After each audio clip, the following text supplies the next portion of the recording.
All right, so you probably have an idea what an off-roader is. Yeah. You know, huge ground clearance, locking diffs, big chunky tires. Yeah, the usual stuff. But what if I told you that for some people, the ultimate off-road machine actually starts with a supercharged V8, kicking out more than 700 horsepower? That definitely changes the picture. Exactly. So today we're doing a deep dive into something called Project Wilder. It's a custom Land Rover Defender from ECD Automotive Design. ECD. They do some incredible work. They really do. And this isn't just like a simple restoration. It's an extreme build.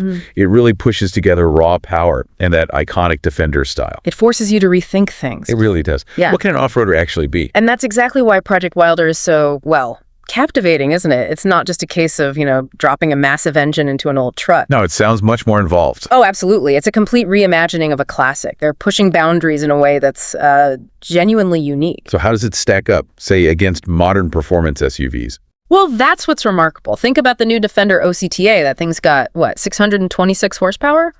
Which is already impressive. Very impressive. But Wilder goes even further. So our mission here in this deep dive is to really dig into not just what ECD has built, but how they've managed to create this almost paradoxical mix of deep nostalgia and totally uncompromising modern performance. Okay, let's get into the specs then, because they sound pretty eye-opening. Under the hood of Project Wilder, a GM V8. That's right, a GM-sourced V8. But that's just the start. Because they've added a supercharger. Exactly. Pushing the output to, they say more than 700 horsepower. Wow. Wow. But here's the bit that really grabbed me. Maybe it's unexpected. All that power doesn't go through an automatic gearbox. No, it doesn't. It goes through a 6-speed T56 manual transmission. Now, for a vehicle like this, why stick with a manual? What's the thinking there? Yeah, that's a fantastic question, and I think it really tells you a lot about ECD's philosophy. The T56, it's kind of legendary among car guys, isn't it? Known for being tough. Super robust. It can handle enormous amounts of torque reliably. So in a build like Project Wilder, putting in a manual isn't just, a retro touch. It's a serious choice. It's a deliberate engineering decision. It gives you this unparalleled driver engagement, real precise control over every single one of those 700 plus horses. Which you just don't get with most modern performance vehicles. They're nearly all automatics now. Right. So this choice really highlights ECD's focus on the actual driving experience, making sure the driver feels completely connected to this beast of a machine. And I bet it sounds incredible, too. Oh, definitely. It's paired with a boreless sport exhaust, so you can just imagine the soundtrack is probably just as wild as the power figures. Okay, so you've got this monster engine. You're shifting gears manually. The next logical question is, how did they make sure the rest of the truck could actually cope? Yeah, critical point. Did they just bolt it onto a standard Defender chassis? Absolutely not. That wouldn't work. This highlights just how comprehensive ECD's approach is. They literally took it right back to basics. Stripped it down completely. Completely. The entire chassis was then coated in this special Raptor liner. Raptor liner. Yeah. That's not just paint, is it? No. It's this thick, really tough protective coating. It's engineered specifically to resist, scratches, impacts, corrosion, extreme stuff. So built tough from the ground up. Precisely. It's a clear sign of the uncompromising robustness they were aiming for. And then to handle both the power and provide versatility. Suspension upgrades. Yep. A new air ride suspension system, which is crucial, really. It lets you optimize things, comfort on the road, but also articulation off-road. You can adjust the ride height easily for different terrains. Smart. And stopping power with over 700 horsepower. Non-negotiable. It's got high-performance Brembo brakes. Brembos. Good stuff. Essential, really. These aren't just a minor upgrade. They're a critical safety system. They ensure you get predictable, fade-resistant stopping power, even if you're really pushing it. So it shows a real balance then. Huge power, but also the control needed to manage it. Exactly. Raw output matched with absolute control. So, okay, it's got the performance chops, the stopping power, the tough foundation. But what about how it looks? Does Project Wilder make a statement visually? Oh, definitely. Visually, it's just as striking as the mechanicals. The whole exterior is finished in a classic Land Rover color, Eastern green. Right, that connects it back to its heritage. Instantly. But then they've added these really cool Nara bronze accents. Nara bronze. Where do those show up? Well, they're not just tiny details. They carry through onto the matching 20-inch wheels. Okay. Big wheels. Yeah, 20-inchers wrapped in BF Goodrich tires, naturally. So it looks ready for, well, pretty much anything. So it's got this presence, but it's done thoughtfully. Very deliberately, I'd say. It enhances the classic Defender lines, but definitely hints at the modern beast lurking underneath. Okay, let's step inside Project Wilder. Because the outside sounds impressive, the engine bay sounds insane. Yeah. But what's the experience like in the cabin?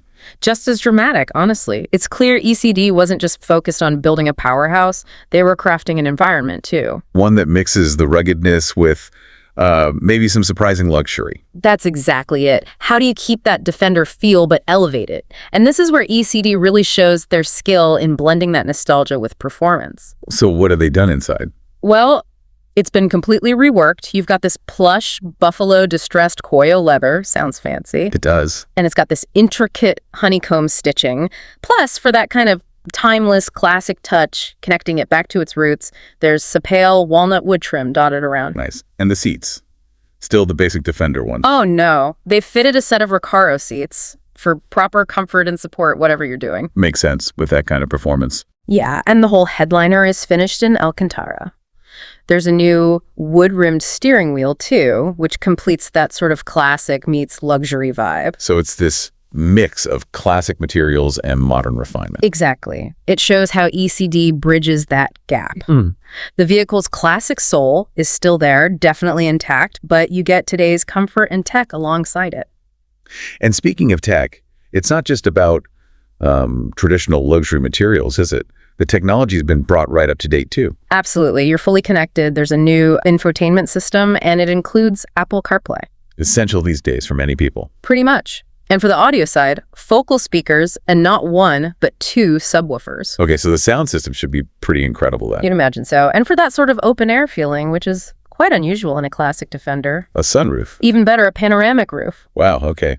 That's quite a feature. It is. And then you've got the convenience stuff too, like power windows, reverse cameras, blind spot monitoring, the whole package, really. So what does all that add up to for the person lucky enough to actually drive this thing? It means it's genuinely usable. This isn't just some stripped out track toy or a hardcore off-road crawler you only use on weekends. It's as livable as it is powerful. Exactly. You could, quite conceivably, drive this every single day, not just save it for a special occasion. Right. So let's kind of recap as we wrap up this deep dive. Project Wilder. It's an extraordinary mix, isn't it? Truly is. You've got more than 700 horsepower from that supercharged V8. Made it to a 6-speed manual, which is just fantastic. Yep. All built on that super tough Raptor liner coated chassis. You've got the performance Brembo brakes, the air ride suspension. And then the look, that classic Eastnor green with the narrow bronze accents. And that interior, the buffalo leather, Recaros, all the tech like Apple CarPlay, focal audio, that panoramic roof. It really reinforces that this thing defies easy labels. It is, like you said, livable and luxurious, but also incredibly powerful. A seamless fusion, really. High performance and practical luxury. Project Wilder, I mean, it undeniably sets a kind of new benchmark for what a custom Defender can be. It really shows that enduring desire some people have for truly custom, totally uncompromising machines. Yeah, it pushes boundaries, blurs those lines between nostalgic charm and really cutting-edge performance. So it raises an interesting question, doesn't it? In a world where everything's heading towards, standardization, electrification, what does a creation like Project Wilder actually tell us?